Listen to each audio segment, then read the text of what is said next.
Illégalité de RSA au regard des crimes contre les personnes. Nicolas Sarkozy promettait en son temps un travail obligatoire.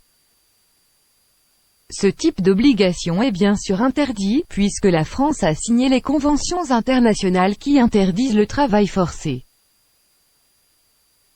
Il sera donc possible aux bénéficiaires de refuser le PPAE pour l'ensemble des raisons ci-dessus édictées. Une offre d'emploi de 7 heures hebdomadaires, le QI, ou tout autre travail obligatoire. Mais les sanctions annoncées seraient une diminution puis un arrêt complet du versement du RSA-CE qui serait contraire à l'article 5 et 11 précités de Constitution. L'arrêt complet du versement du RSA aurait en outre pour effet de pousser à la rue les personnes qui survivent, ou arrivent tout juste à survivre, grâce au RSA, voire, de conduire les plus faibles soit au suicide soit vers une mort certaine à plus ou moins court terme.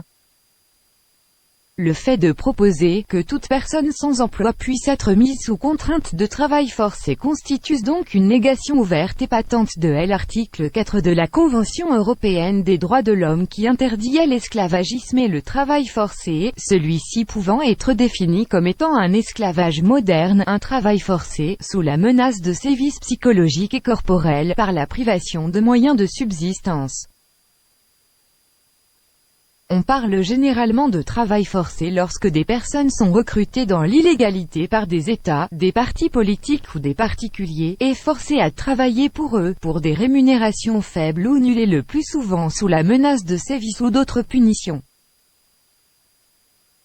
Or en l'espèce l'État souhaite recruter par l'usage d'un contrat totalement inapproprié et illégal des titulaires du RSA afin de les forcer à travailler pour eux, pour des rémunérations faibles ou nulles sous la menace de punition suppression pure et simple du RSA.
Illégalité de RSA au regard des crimes contre les personnes.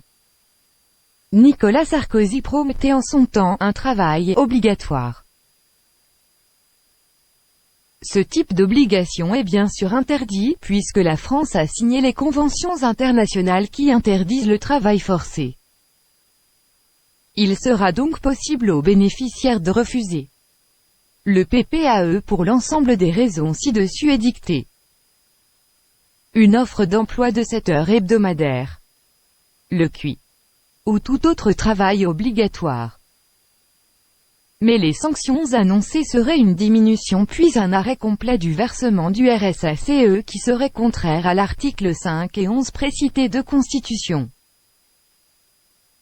L'arrêt complet du versement du RSA aurait en outre pour effet de pousser à la rue les personnes qui survivent, ou arrivent tout juste à survivre, grâce au RSA, voire, de conduire les plus faibles soit au suicide soit vers une mort certaine à plus ou moins court terme.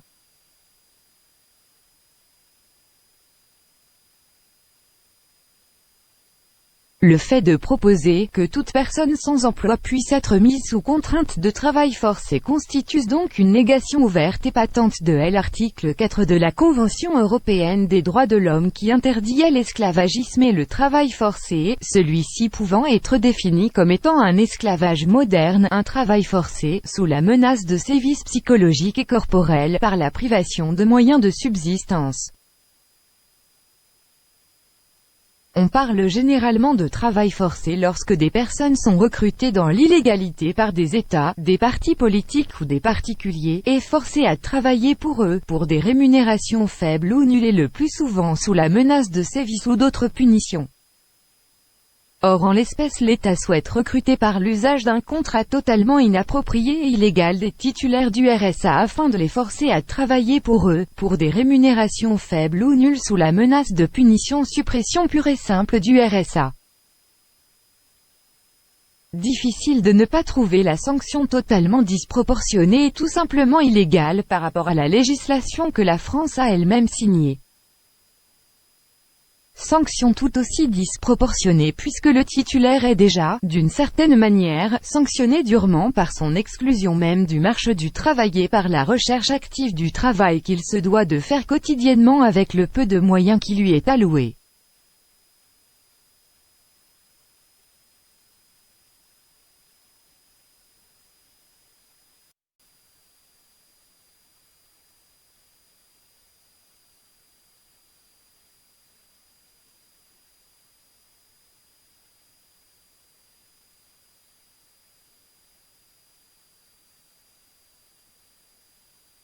RSA au regard des crimes contre les personnes. Nicolas Sarkozy promettait en son temps un travail obligatoire. Ce type d'obligation est bien sûr interdit, puisque la France a signé les conventions internationales qui interdisent le travail forcé. Il sera donc possible aux bénéficiaires de refuser le PPAE pour l'ensemble des raisons ci-dessus édictées. Une offre d'emploi de 7 heures hebdomadaires. Le QI. Ou tout autre travail obligatoire. Mais les sanctions annoncées seraient une diminution puis un arrêt complet du versement du RSA-CE qui serait contraire à l'article 5 et 11 précités de Constitution. L'arrêt complet du versement du RSA aurait en outre pour effet de pousser à la rue les personnes qui survivent, ou arrivent tout juste à survivre, grâce au RSA, voire, de conduire les plus faibles soit au suicide soit vers une mort certaine à plus ou moins court terme. Le fait de proposer que toute personne sans emploi puisse être mise sous contrainte de travail forcé constitue donc une négation ouverte et patente de l'article 4 de la Convention européenne des droits de l'homme qui interdit l'esclavagisme et le travail forcé, celui-ci pouvant être défini comme étant un esclavage moderne, un travail forcé, sous la menace de sévices psychologiques et corporels, par la privation de moyens de subsistance.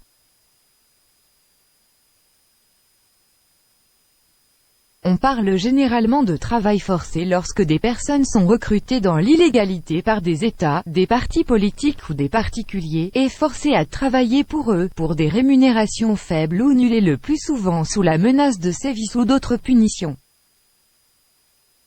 Or en l'espèce l'État souhaite recruter par l'usage d'un contrat totalement inapproprié et illégal des titulaires du RSA afin de les forcer à travailler pour eux, pour des rémunérations faibles ou nulles sous la menace de punition suppression pure et simple du RSA. Difficile de ne pas trouver la sanction totalement disproportionnée et tout simplement illégale par rapport à la législation que la France a elle-même signée.